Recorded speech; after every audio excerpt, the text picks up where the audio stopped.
I think we're blessed to have two guys that would start at most places. And we have two really good quarterbacks, and the best players going to play. And I would say they're both really improved.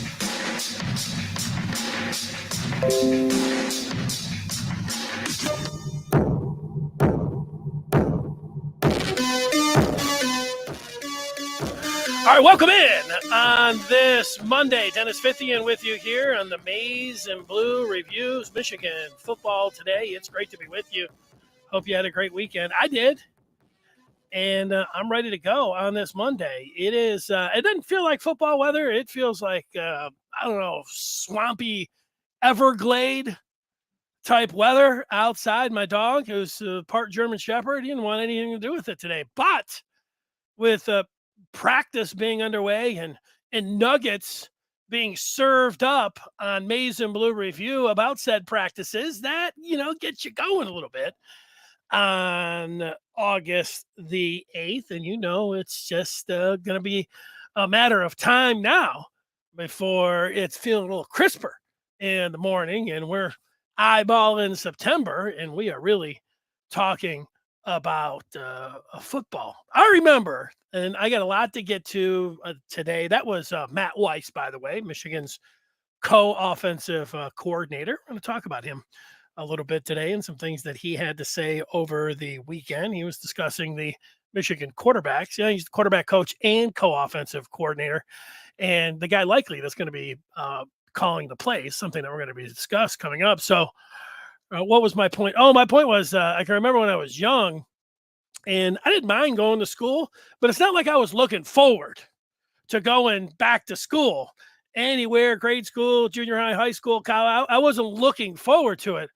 And then I liked the first day.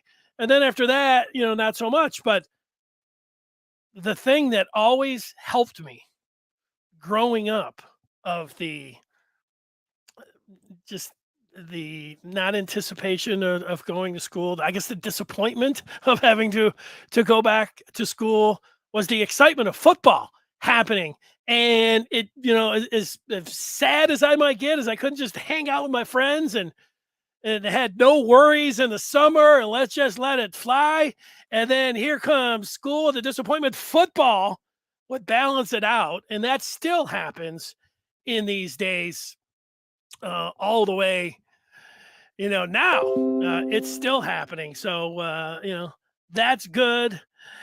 I'm already looking. If you're somebody that's just joining us, by the way, we're here live weekdays at 1:00 talking about the latest in Michigan sports. And we take your feedback as it comes in. So if you're out there, somebody that likes to discuss Michigan football and you want to jump in and get your thoughts and questions, you go ahead, throw them up there, and we will address them as they come through. Paul's on Clubhouse. I can already see him in there waving and leaving a message. I can't put those messages on Clubhouse. I haven't figured that out yet, how to put them up on the screen, but it's all good. And we got a lot to talk about.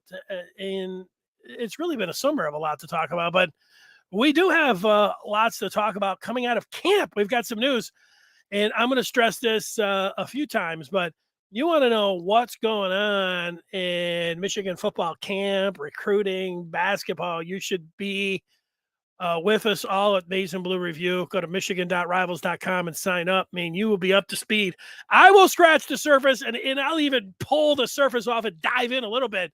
But you want to know everything that's going on with Michigan, come join us there at Maize and Blue Review. It is a lot of fun. But what we're talking about today, we have a video of a bomb to Roman Wilson that we are going to show. We also have some comments from the co-offensive coordinators who both talked to the media this week. Matt Weiss, just this weekend, yesterday, as a matter of fact, Sherrone Moore, what they had to say. I pulled out the most important things, and we'll talk about those. We will also talk about practice. And talking about practice, that's what we have to talk about right now. We don't have the games. We have talked about the games, but we are going to talk about practice. But before we talk about practice, we have breaking news. And for that breaking news, let's get to it. We have the coaches poll that has just been released. You know, you have the coaches poll, and then you have the media poll, and they can differ a little bit, but they also have a lot of similarities. And the coaches poll has just been released within the last hour. So let's get to it and see where Michigan and other Big Ten teams are ranked. What do I got? Let's see where Alabama's ranked. I'm pretty sure I know where Alabama is ranked. And there they are. Alabama. They got 54 first place votes. And they're the Buckeyes at number 2, 5 first place votes. Georgia, who won it all last year, lose a lot on defense. They're at 6. So you got 65 coaches that are voting. Maybe there's another first place vote down the line. 54%, an overwhelming majority voting for Alabama. And that's how I would vote the first 3. I put Michigan at 4. I moved them in front of Clemson, although Clemson's got a great defense coming back. But I like Michigan's quarterback situation better. I like Michigan's quarterback situation better than Notre Dame, which I have Michigan in front of. So I disagree. I had Michigan a little bit higher in my own poll. I disagree with the coaches, but let's see. There's Notre Dame at number 5. Michigan at 6. Now, how about that? With 1,232 votes, pretty close to Notre Dame. So if they had that college football playoff revealed like they do on, what is that, Tuesdays that they come out with that thing? The BCS standings, is that what they call it? I think so. The college football playoff standings, bowl championship series standings. You would have those 4, then you'd have Notre Dame and Michigan there. And let's just round out the rest of them, see if there's anything of note. I like that Utah team. I know where they're coming from. Texas A&M, I know Texas A&M's always up there. And then they did beat Alabama last year. Sooners in the top 10. So's Baylor. Oklahoma State. Their coach has got to be over 50 now. He's totally a man. Oregon showing up for the whatever it is, Pac-12, Pac-14, back to Pac-12, hoping that it's not going to go down to Pac-10.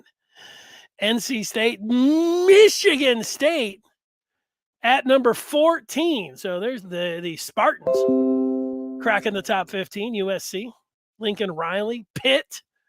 I'm sure Pat Narduzzi is like, I wish I was in the SEC West. I would win all of the games. That's what he was on about the offseason when he was on with that car dealership, and he was letting it fly a little bit. The U. Texas is back in the top 25. Let's go. Wake, high-scoring offense. Whiskey. Michigan doesn't have to play Whiskey this year. Kentucky, Cincy. The Hogs. The Hogs seem like they have been taking advantage of name, image, and likeness. I think the Hogs could have a good year. There's Lane Kiffin. He'll like that he's in the top 24. And Houston. Let's see if there's any other teams that are receiving votes that we would find of interest. Yeah, I was of interest. That's Michigan's first road game. Michigan plays Penn State this year because they're in the Big Ten East. They would be ranked number 26 and 27, talking about Iowa and Penn State. Other teams of interest, Florida, you could say they'd be of interest. Minnesota, they're in the also receiving votes. Purdue had a pair of also receiving votes. And that is it. So there it is. Michigan at number 5 in the, well, I'm going to have to take my little picture out of that if we're going to see it. Michigan at 5.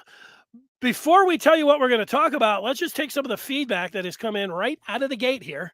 Matt Weiss in that press briefing said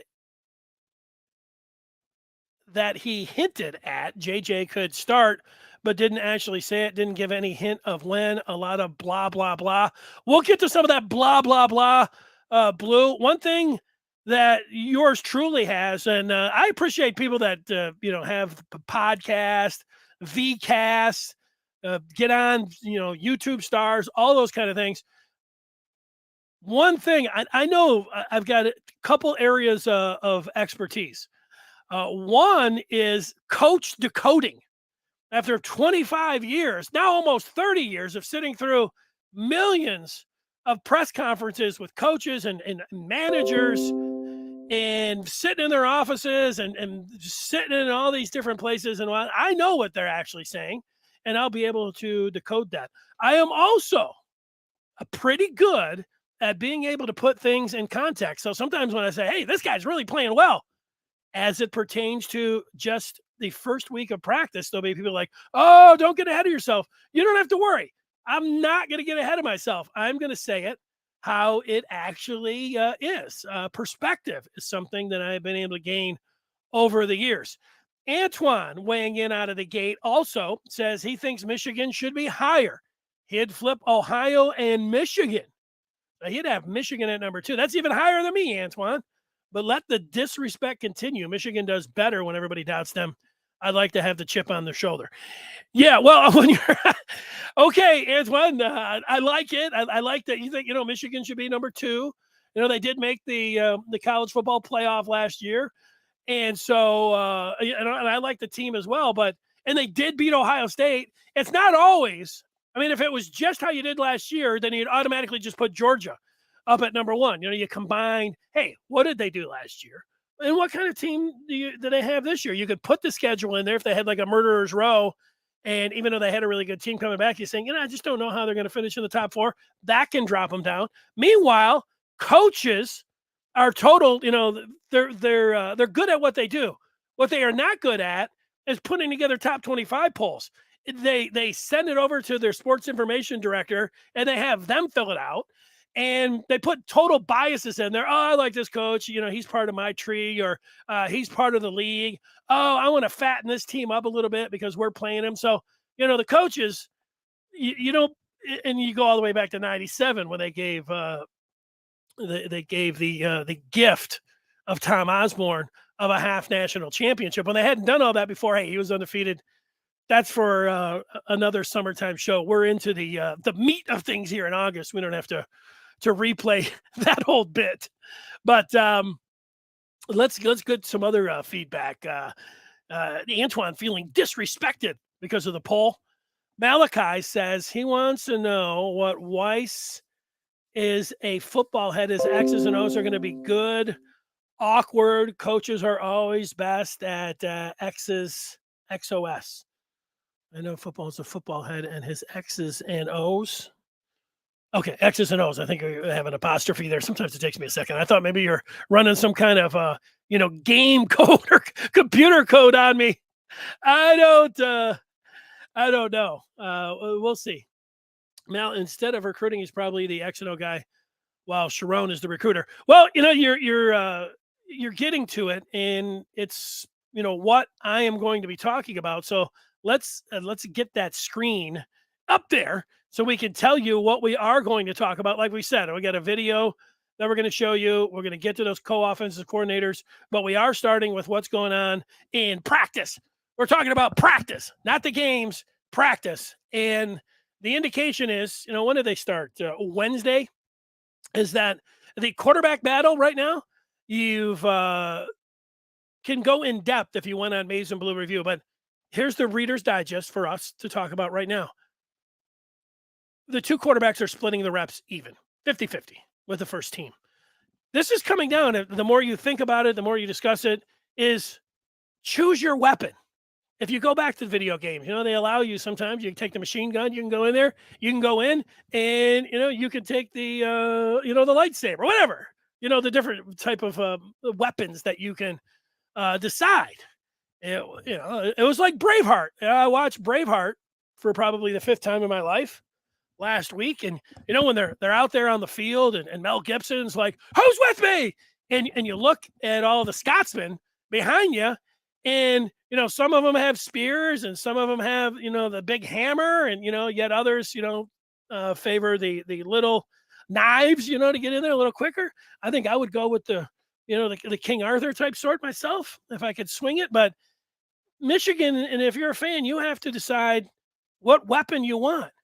Do you want the weapon of a QB who has been there, a QB that has a championship ring on his finger, a quarterback with those 12 starts, 13 starts, 14 starts in last year, including the college football playoff game and the Big Ten championship game? He's got that under his belt, knows the playbook front and back, knows where everybody needs to line up, good leadership, all of those things. That is the weapon. And then a guy who did not have a lot of negative plays, led the team to a lot of points when he was out there. Go through the weaponry of Cade McNamara, what he brings. The other weapon is the more nuclear, and it might be more of a attack with the ability of JJ McCarthy, who seemingly can do it all. Look at physically, he appears to me that he can do it all. He can run around like a Patrick Mahomes and Aaron Rodgers, and then he can throw it on different platforms, off one hand, back. We've seen it all. And then he motors around, and we haven't seen him run like, I don't know, Lamar Jackson or Josh Allen or something like that. We have seen him. What was it? The throw that Donovan Edwards made in the Big Ten championship game. If you remember that video, you had JJ McCarthy running all the way down there and escorting Roman Wilson into the end zone, right? So you've got a guy that really has some wheels. And I was looking at the NFL quarterbacks over the weekend, and I was thinking, would I rather, if I was just sitting here, I would take Patrick Mahomes or Justin Herbert. These are the guys. If you can ask me, you can have any quarterback. Those are the two that I was thinking of, and I was like, hey, Mahomes is a freelancer. That's kind of what JJ McCarthy is. Herbert, well, he is a pocket passer, and at his size can just stand there and whip the ball all over the field as well as anybody in the world, or as well as anybody ever. He also is very quick and can get it done with his legs. So I'm thinking that's what you want. You want a multi-dimensional quarterback who can throw it anywhere, has an incredible arm, and then has got great wheels. But then I started going through all of the quarterbacks on all of the teams, and it's about 50-50 when you look through. Like, you just like Jared Goff is not somebody for the Lions that you would say is going to use his legs. Kirk Cousins, if we're just talking about the NFC North, also just a pocket passer, somebody that is, just going to stand there and it's going to be on his right arm. Where, you start looking, Justin Fields for the Bears, who is their starter. He is somebody that can both throw it and run it. Just going into his second year, so we don't know. I don't know if you put it as a disappointing rookie year for him, but then you just go to the Packers and then you have Aaron Rodgers. So it's split in the NFC North. It's pretty much like that in the NFL. It's choose your weapon. You can have a Fields or an Aaron Rodgers, or you can have a Goff, and you can have a quarterback that can just stand in the pocket and deliver it, like the Vikings and Kirk Cousins. And you'll find that it's almost 16-4 and 16 pocket passers when you go through it. Michigan has, I think, both. They have the guy that can run and get it done with his legs, and then they have the pocket passer. So, and the one's got the experience, as we know, and the other one is, got the higher ceiling. So it's going to be a lot of fun going through the competition. And right now it is open, and it is 50-50, and, both guys are out there, and you would hope that the competition doesn't have the guys pressing and trying to do too much, but that it brings the best that they both have, and it's going to be best for the team. That's what John's talking about.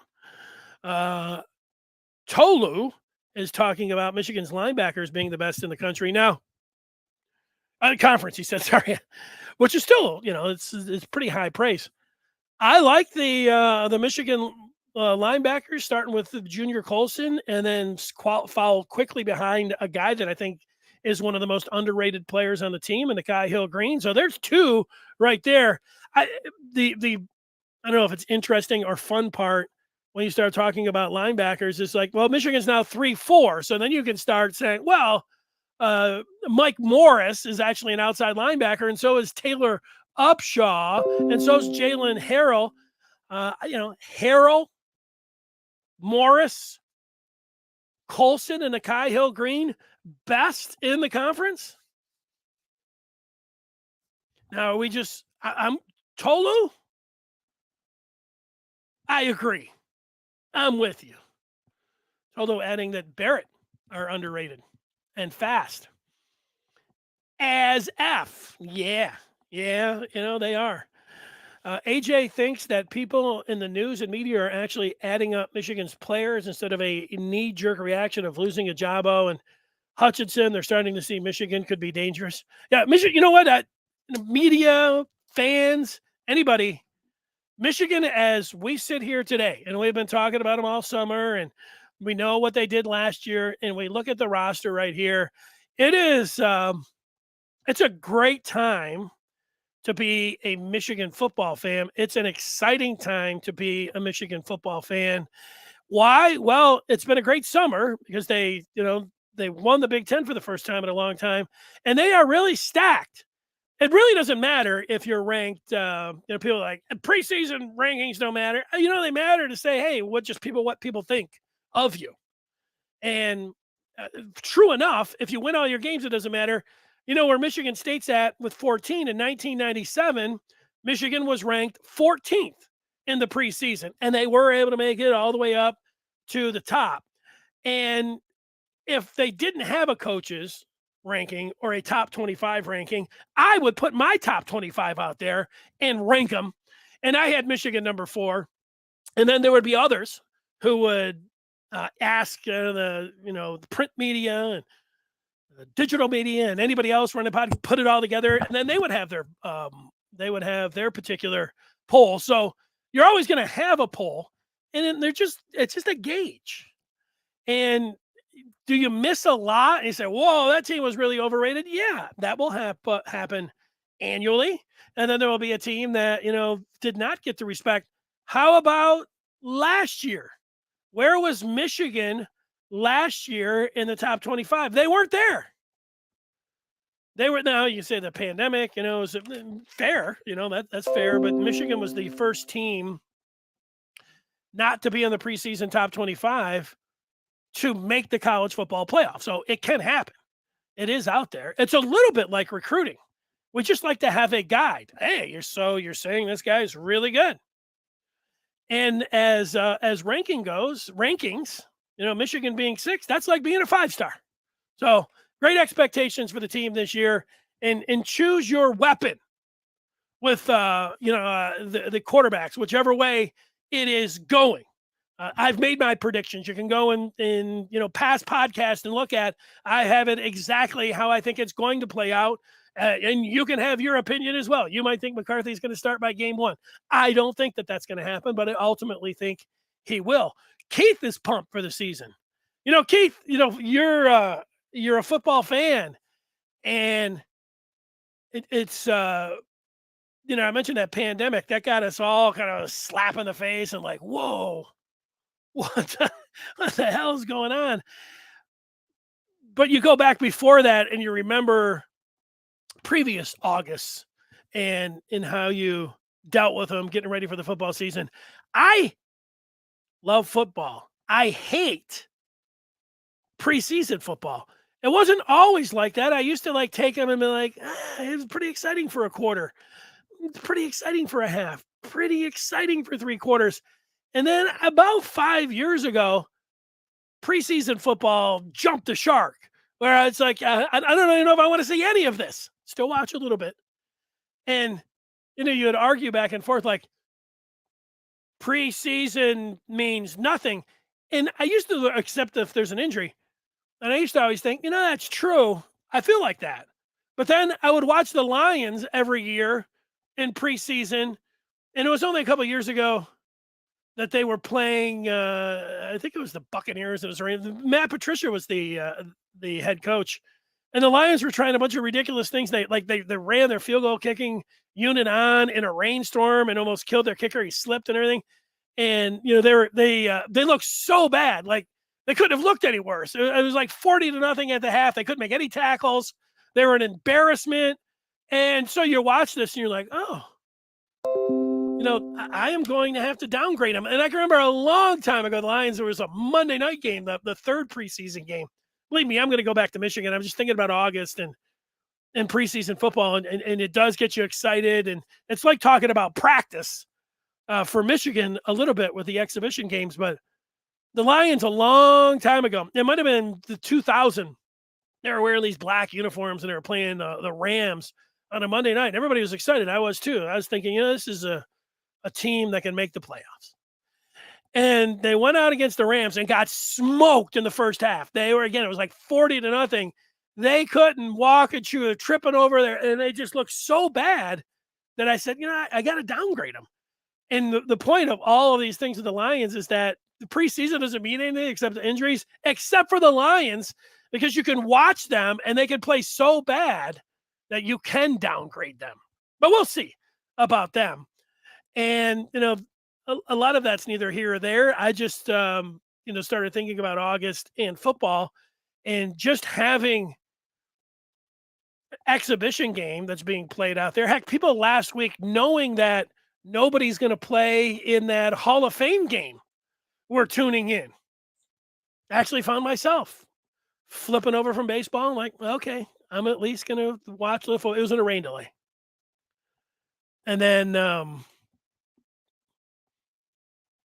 I watched a little bit of the rain delay coverage. Okay. So last week or so, I put out a hype train. And the hype train included J.J. McCarthy at number 1, Donovan Edwards at number 2, Darius Clemens, the true freshman, at number 3, Will Johnson, the 5-star corner, the most highly rated recruit in the Big Ten. I had Will at 4, and then Mike Morris at 5. We need to add to the hype list.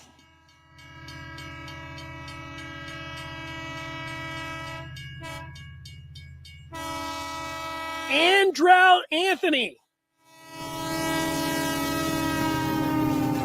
Word out of camp is that Andrell Anthony is a special wideout.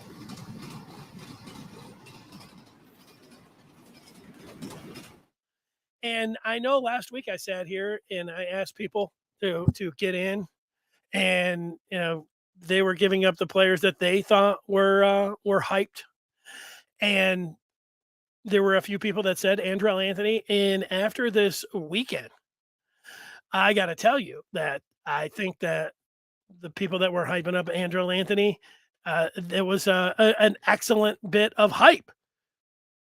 Trepa, we're going to get to that coming straight up here, talking about the co-offensive coordinator. So you guys are right on top of things here. But Andrell Anthony, and if you're a member of Maize and Blue Review right now, you know what I am talking about. You are getting superlatives coming out of camp on how number 1 looks, how Andrell Anthony is performing out of the gate, how the hype is real for Andrell Anthony. Here he comes. And I'm climbing aboard. All right. Also, it needs to be added to the hype train. And we talked about him a little bit, but I just saw the size and I saw the measurements, and he was talked about in Indianapolis, and I wasn't quite ready to jump on the hype train. Like, okay, the guy measurements are one thing. What's going to happen out on the football field? Well, the reports from practice need us to add to the hype train. Number 78, Kenneth Grant. He is a locomotive. 6'3", 356. That is what he is listed at in the fall guide, MGO Blue fall notes has Kenneth Grant at 6'3", 356. Bruce Feldman asked Harbaugh at Indy, and Harbaugh said that he was running a sub 540, and he was down to 349. So 349, and you're running a 4.9. And true. I was thinking about true freshmen, playing at defensive tackle or nose guard, space eater. Like, how strong, can you be, just as a freshman? And size is great, but are you really going to be able to hang in there?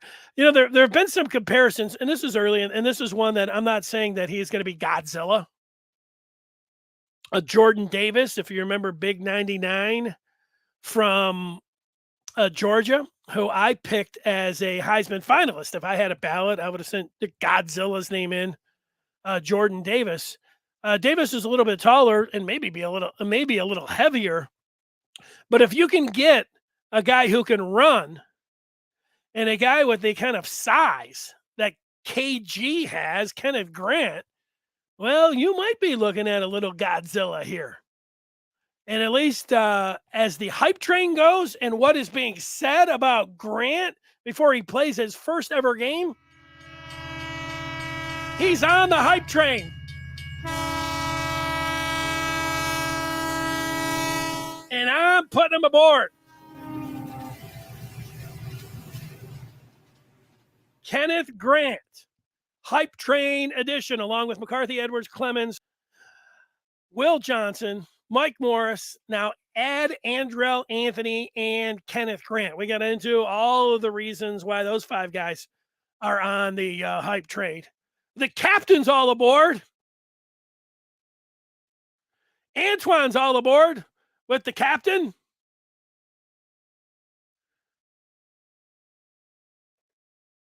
The punters indicating that Jordan Davis took plays off. That's why he wasn't considered. Listed at 6'6", 340, ran a 4.78 40. Yeah, he did. That was the knock on Jordan Davis. A knock that he is a two-down player. I don't think you need to put Kenneth Grant in as a three-down player. And, the part about taking plays off, like you said it, and that is what people said about him. But also Georgia, until the Alabama game. And remember, that was the SEC championship game. There was nobody in the country. The Georgia defense was putting up a minuscule points per game.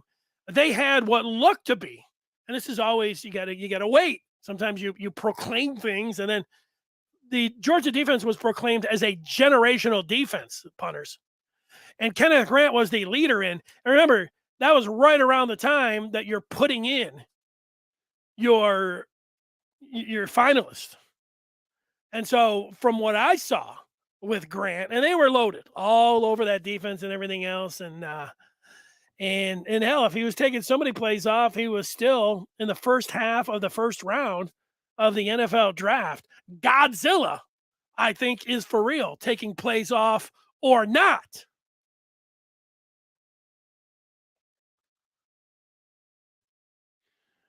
Keith likes Anthony too, but he saw him only doing a couple things. He got a little sprinkling in that Northwestern game, and then he arrived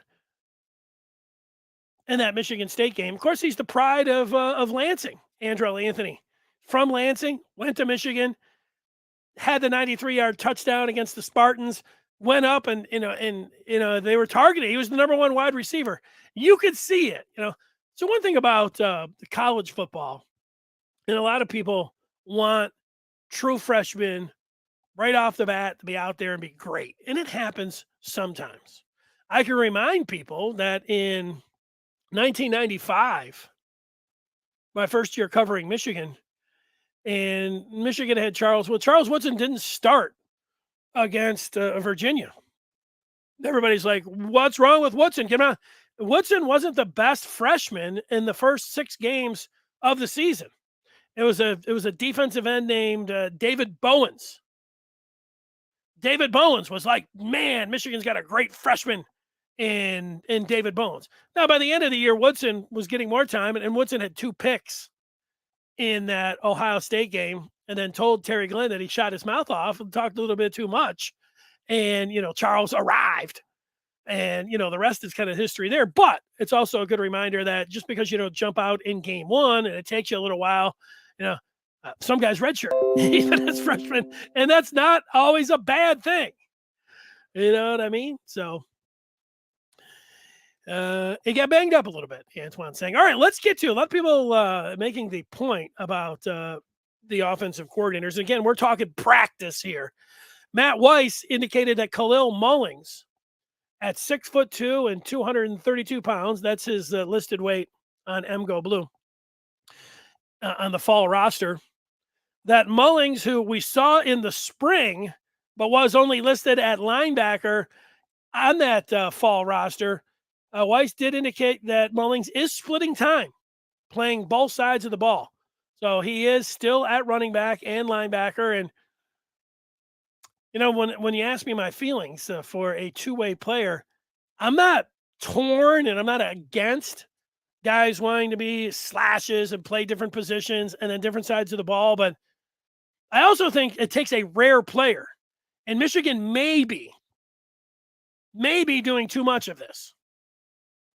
Like, it's all good until you, what was the fullback, the bench that Michigan had. And, he was a load at fullback, and Harbaugh likes the big fullbacks. And, you get him at a defensive tackle, and then you're going to have him at fullback, and he's back at and then you get him in a game against Wisconsin when you're on the road and you cross the 50 and you get him the ball and the bench fumbles. And the game was over after that. I'm saying you got to be careful with guys that handle the ball and thinking about putting them all over the field. It's my word of advice. Harbaugh, maybe, he's got a lot of film to review. He's got a lot. It's going to be one of the questions if I get a chance to talk with somebody. What's the level of concern that you guys are? Nobody else in the history of college football. It's a very small amount of players. Woodson is one of them. He was able to do it. You got Hines Ward. We can list the guys that played both offense and defense, but it's not a long list. What makes Harbaugh, because now they got Sandra still, he's doing it. He's a two-way. Khalil Mullings is a two-way player. I understand A.J. Henning is a wide receiver and then putting him in the backfield because, he's excellent with the ball in his hands. And there is something about some of these wide receivers running out of the backfield. We see it with Cordell Patterson with the Falcons. Obviously, Deebo Samuel, it creates confusion for the defense. We've noticed that even in the playoffs last year with Deebo. But I'm a little concerned about the amount of guys that are playing both sides of the ball. If it was a situation where, you had a big guy that wanted to be defensive tackle, and then you thought, well, maybe in a jumbo package, you'd put him in as an extra offensive lineman, or if you wanted to line him up in the backfield as a fullback, you do see some teams that I would be against giving the big guy a carry, especially in a big spot. I know, sometimes guys work really hard. Mention Jordan Davis. I think he got a carry. And, you keep those guys engaged. But you got to be careful there. I'm sure that's what Harbaugh, hey, they've earned it. They're smart. They'll go into all the meetings. They put in the extra time. But it's still, in the history of the game, there are not many players that are able to do it. And so why are these guys so super special that you got them playing two ways? A word of caution for the Michigan football staff coming from me. All right, Matt Weiss on J.J. McCarthy. It was alluded to a couple times that, that he's basically saying that he's going to, start without saying it. Here's what he said, quote, "We're just going to continue to develop him, and he'll be playing for us at some point. It's just a question of when." So, if you're a big McCarthy should be starting game one guy, you're like, no, McCarthy's just going to take over in practice. They see that he's Potential is limitless. His ceiling is as high as any quarterback in the country, certainly higher than Cade's, nothing against him. And that McCarthy should be the guy for Michigan this year. I mean, you can do that if you're like just all got eyes for JJ. And look, there's nothing wrong with that. I got some eyes for McCarthy myself. I understand that thinking. The other side, the people are like, hey, don't count Cade out. I wouldn't count Cade out either. I still think that he'll be the starter on September the 3rd. Here's the decoder. This is a way of saying that, yeah, McCarthy could still be the quarterback. He could be starting September the 3rd. JJ McCarthy could be the starter for the entire year. He could take every snap. Cade could also be the starter, and he could play the majority of the snaps, the entire thing. This is the page 1 of the coaching manual of Coach Speak. Yeah, he'll be playing for us at some point. He's already played. So it's just a question of when. Yeah, well, you could say you could follow up. And if I was at that news conference, would I have followed up and said, hey, technically, Coach, both of these guys have 2 years left. So what if Cade beats him out this year and plays the majority of snaps? And then what if Cade wanted to stay around? Would you still say it's just a question of when? Could you expand on that a little bit? I don't know. That's getting into because I think everybody realizes at some point one of these guys is going to win the job, and then the other one's likely going to go play quarterback somewhere else. Leave it to somebody to fire their hand up and ask that question, and maybe they'll wait till Harbaugh is around. And I don't mind, if there's somebody in the media who wanted to keep peppering them on the quarterbacks. I read everything that Matt Weiss had to say. I think lining up more quarterback questions would have been fine for him. I even think that question that I had there for him. Sherrone Moore also. There's JJ. We're talking about practice. I guess I didn't put what Sherrone Moore had to say, so I'll paraphrase it. Sherrone Moore was asked about play calling, and he called it collaborative. And he said that they've been working things through, and they got a nice system. And again, this will be paraphrasing, so if I miss exactly how he said it, and it's something that you think is the essence of what he said that I'm missing, you could put that message up there. But I think I have the gist of it that Sherrone was talking about, and Matt Weiss was as well, that this is a collaboration, that this is a team effort. Now, that's all fine to say. Collaborative. But when it gets down to making the calls in the game, you need to have one guy making the calls. Now, all week long, Sherrone and Matt Weiss can be in there and say, hey, this is what we like here, this is what we like there, here's the sheet, this is what we think on fourth down, this is what we think in short yardage situations, this is how many we want to script, this is how we want to come out, this is who we want to get to the ball, to all these different things. This is how we want to attack. But when it comes down to calling the plays, Matt Weiss is going to be up in the booth, and Sherrone Moore is going to be, I believe, down on the field. And it's great to have that communication between the two, because Sherrone could say, hey, I really think we ought to hit him back off of this counter. I can see it, and Weiss might, take his recommendation there and go with the 2 wide double X spider when it's suggested. But you need to have one guy calling the plays. If there's one thing, and we all play video games and we all make the calls and everything else, and it's got a little bit, of familiarity what these guys do. But I've always felt whoever that guy is calling the plays, it is a real rhythm. It is not something that you just look at that Denny's menu and you're going with the moons over my hammy, and then you're following it up with the surf and turf. It doesn't work like that. You got to have a real feel. And there's nobody that had a more of a masterpiece on the headset than Josh Gaddis last year against Ohio State. He had the feel. He knew right when to throw this play, that play. It was just a thing of beauty by Gaddis. What can mess up a rhythm of a play caller is having 2 play callers. So I'm against that. Now, I know Harbaugh, when it gets down to, let's say they're, they're on their own 40 and it's a 4th and 2. And Matt Weiss is like, all right, let's punt. Well, and he hears in the headset, let's go for it. Oh, that's Jim Harbaugh. Like, I don't think Sherrone Moore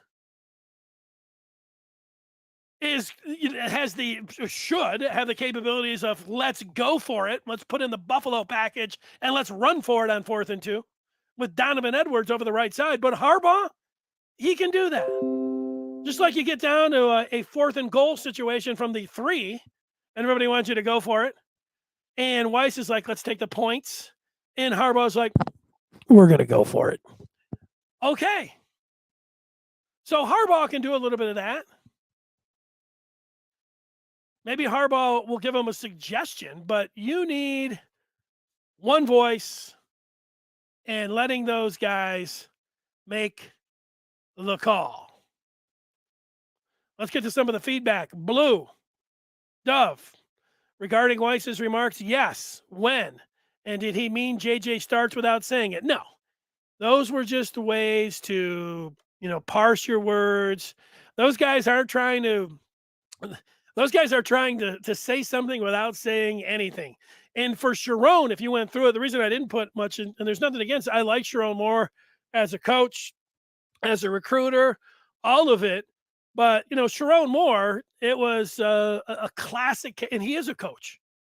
So it's okay to just throw out a bunch of coach speak. Hey, coach, you're going to do this? Maybe. We'll see. There was a lot of that from Sherrone Moore. The guys are working, out there, and that's all fine. When you're a coach, you can roll out coach speak. And, if there's something a little bit that you want to pull out. Now, there's some people that, they want to, hear all that. And, there's radio shows right around Ann Arbor who they can't talk for more than 5 minutes. So they'll just roll out those tapes and let you hear all that coach speak. So you can hear all that. But there was nothing else going on over there. Malachi saying it'll probably be Harbaugh. John saying that I'm giving Gaddis too much credit. Well, I can tell you this, John, you and I would say 95% of the Michigan fans agree with you.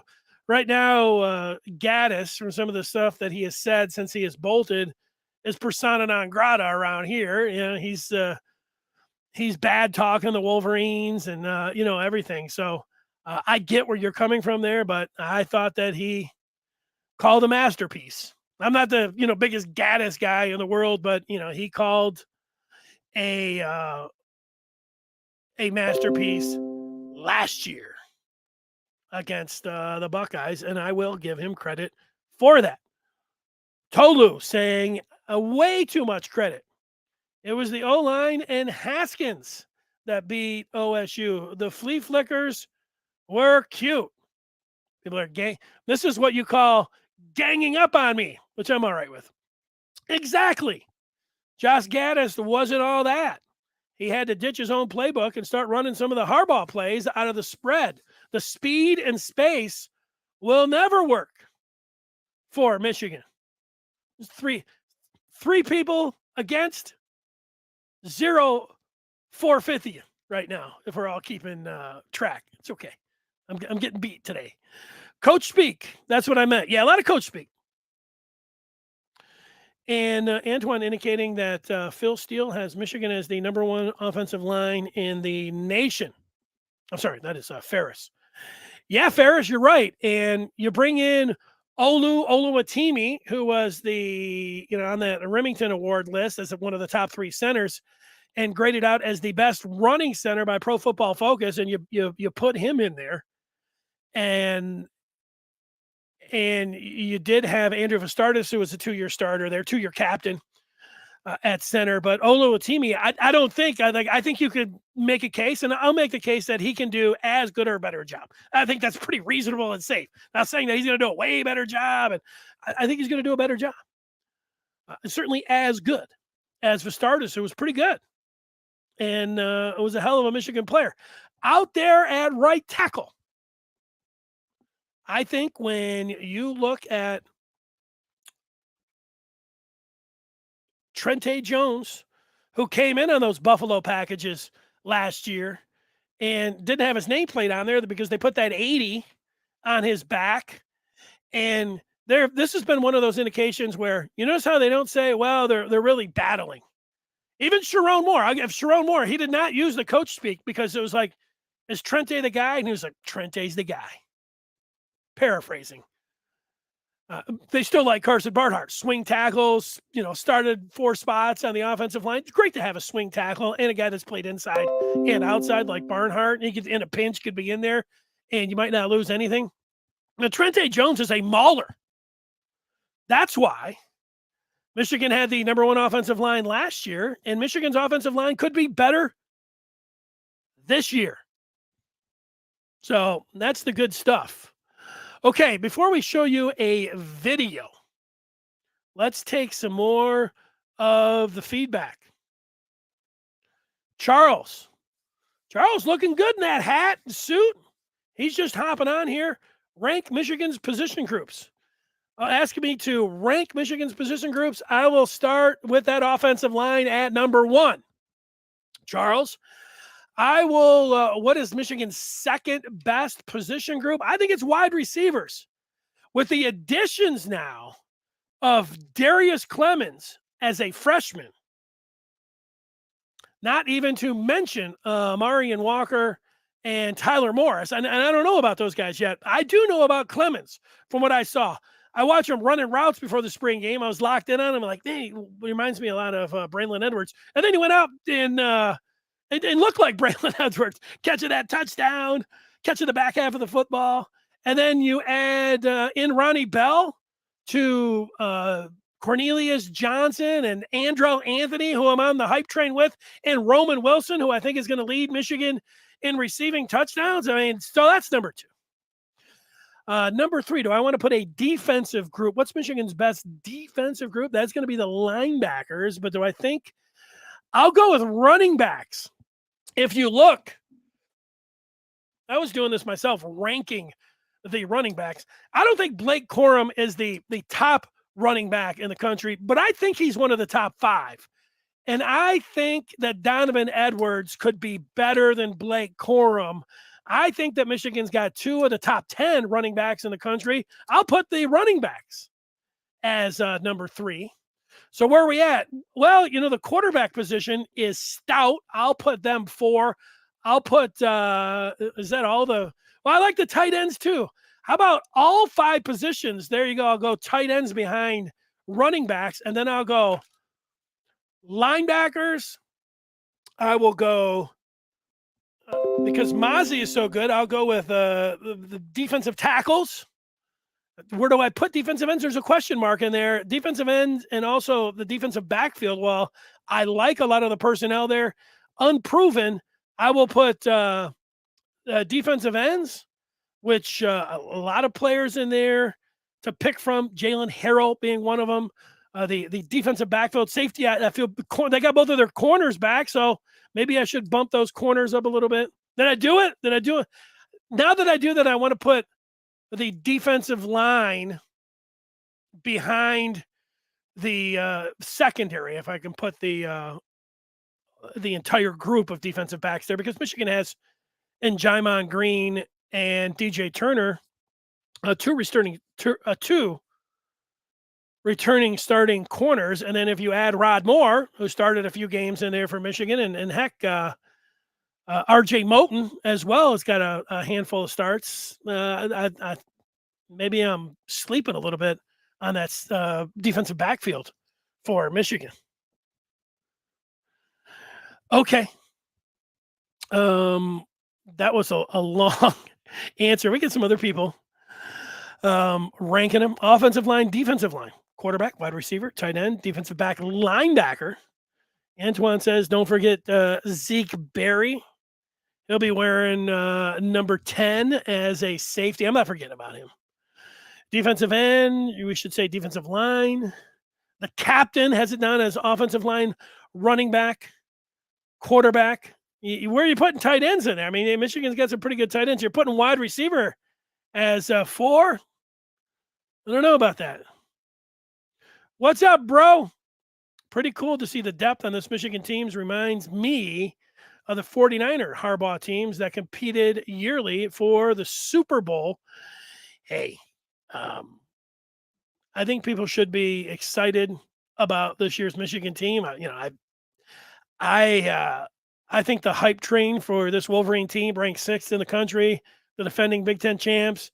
Looking at the possibilities that the offense to go with the schedule here, this is a throwback to a time in Michigan football history where it was almost like this every year from 1970 to 2007.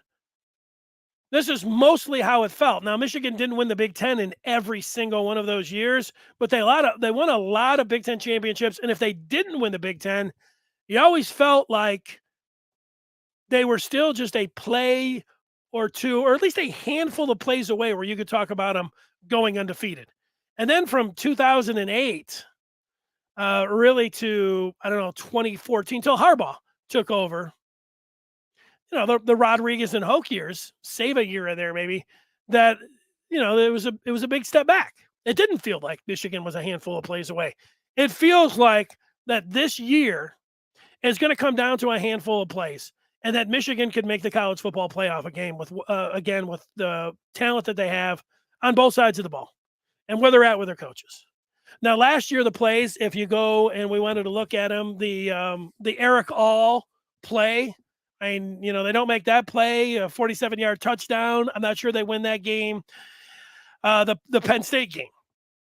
There wasn't just one play against Ohio State. That was the great thing about that game. It was a leaning. It was a constant pressure. It was winning on both sides of the ball, which was great. Hawkins makes the big play against Nebraska. Hawkins makes the play against Nebraska. All makes the play against Penn State. I mean, there's two plays. You could be talking about two losses.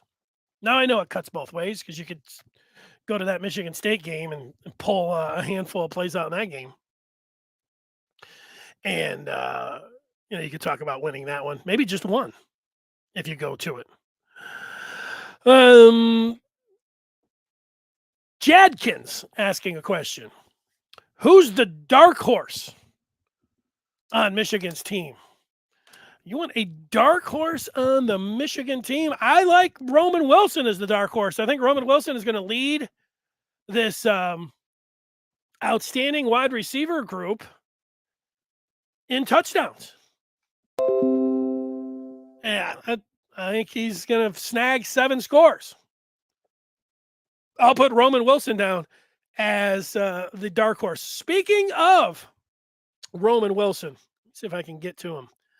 I have a video that I want to show you of Roman Wilson. Let me get to that. It's going to take me just 1 second. You can load up some of your comments here. Let's see. Rayshawn Benny is who Antoine is talking about. If you can read what he has to say there. He's asking who's the guy that Michigan flipped. That was Rayshawn Benny. The whole recruiting cycle, Rayshawn Benny looked like he was going to go to Michigan State. And then it was like Michigan State. And then he didn't sign with them in the early signing period. And then he flipped to Michigan. What we are watching on the screen currently, and I'm going to say that I've watched this now close to 100 times. J.J. McCarthy takes the ball. This is from practice from over the weekend. Looks down the sideline, throws this. What did Gruden call this? The turkey hole. Throws this into the turkey hole, and then Roman Wilson, perfectly placed throw, great air under the ball, dropped right into the bucket, into the receiver's hands, who it could bobble it even with 2 defensive players there. This is just a thing of beauty. Now, Wilson's lined up on the far left. And, he's just running down the sideline here. There's a couple things. This is practice. Remember, I'm good at keeping things in perspective. There's no rush on JJ McCarthy. Like he's just taking the snap. He doesn't have to worry about anything. And he doesn't look around to any other read or anything else. As he takes the snap, it booted me out. As he takes the snap, he is locked on to Roman Wilson, and he just cranks this one down here. And is it advisable to throw? Like the defensive back, Sandra still in this case, is right on him. And he still is able to just lay it in there. Yeah, we understand. So what I am saying is like, well, I hand him the job. I'm not saying that. Is it a beautiful pass? Yes, I think we can say that. And we say that JJ McCarthy just really throws a very catchable ball, and it's got a real gun to him. And like you just look, he's got the look. Some guys, you just watch him throw the football, and you're just like, yeah, this guy really has the look. And that is what JJ McCarthy has. I don't know how many times you guys have watched this, but it's McCarthy. Little 3-step drop. Nice and easy. Nice and easy. Now, if we had never seen him making a throw, you'd say, well, wait, we got to wait for some game. Well, we've seen him in games. He makes some throws like this. And again, it's just choose your weapon. But we'll watch it just one more time. You just look at this little flip. Not a lot of strain there. When you see just a nice, easy, like when you're talking about the mechanics, I said one time, but I'm going to watch it one more time. When you just watch the delivery, this is just a quick release. This is just a flip. This is not putting a lot of strain. It looks a little bit like, you guys aren't old enough. But there was a quarterback that played for Pittsburgh and then got drafted by the Dolphins. He's got a little bit of Marino. He's just standing back there and throwing this out there like Dan Marino back in the day. Kind of just, he's just flipping it effortlessly. Marino-esque for Roman Wilson, the dark horse for the Michigan football team. Blue Vaughn had seen it. He's seen other JJ practice videos. He hasn't seen Cade practice videos. He's been looking for something interesting. Yeah, Blue Vaughn, this would be in the situation where I would not read anything into that. Malachi talking about him staring down Roman. Signs that the quarterbacks are picking up on Sandro still means he's getting burnt. Maybe. Tolo thinks Donovan Edwards at wide receiver. Yeah. Yeah, well, I mean, if he's catching the ball out of the backfield, there's a lot of things you can do with A.J. Henning and Donovan Edwards that if I'm Matt Weiss and if I'm Sherrone Moore, when they talk about the collaboration and everything, I think it's these guys just sitting around, even in the practice meetings, even afterwards, they're just sitting around, they got their feet up on the desk, and it's like, who wants to go up and draw the next thing up? Because they got a lot of different things. I was going to say we because I was acting like I was Matt Weiss.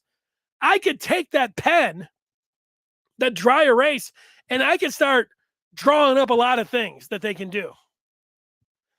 Now, remember, you got to be careful with how you do things. I'll go back to Josh Gaddis in his first year as offensive coordinator, speed and space, and it was 2019. And I was talking about Michigan's offense as one of the classic Michigan offenses. And the reason I was saying that is that in 2019, Michigan looked like, and they did have on paper, their best offensive line in a decade. They had, when you looked at their wide receiving group that they put out there, the best that they had in years. They, were going with Zach Charbonnet, but all indications, he was highly rated and that he was going to be pretty good. And good tight ends, right down the board. Returning quarterback in Shea Patterson. And they had Dylan McCaffrey, and this is the part that I wanted to get to. Gaddis, there's no doubt, and what they were doing in 2019 in fall practice is they wanted both quarterbacks out on the field in a lot of situations. They wanted McCaffrey out there because McCaffrey was so good running the ball. I think they had an idea. Let's get McCaffrey on a lot of reverses. Let's put McCaffrey, give him the ball, throw it back to Shea. Let's have these two handling the ball and handing it back and forth to each other on 2-point conversions. Let's get these guys out here and let's have them in short yardage situations really show the other teams a bunch of things that we can do. And they were probably sitting there. Gaddis was up on that dry board and probably like, look at this. This is crazy. But you know what happened? You can even see it in that first game. They came out rusty and clunky, and their confidence was shot. First thing, the ball slipped out of McCaffrey's hands like he had it was like soap in the bathtub. Next thing you know, Patterson held on to it for a second. It went off his shoulder blade. Next thing you know, the ball was on the ground. It set the tone.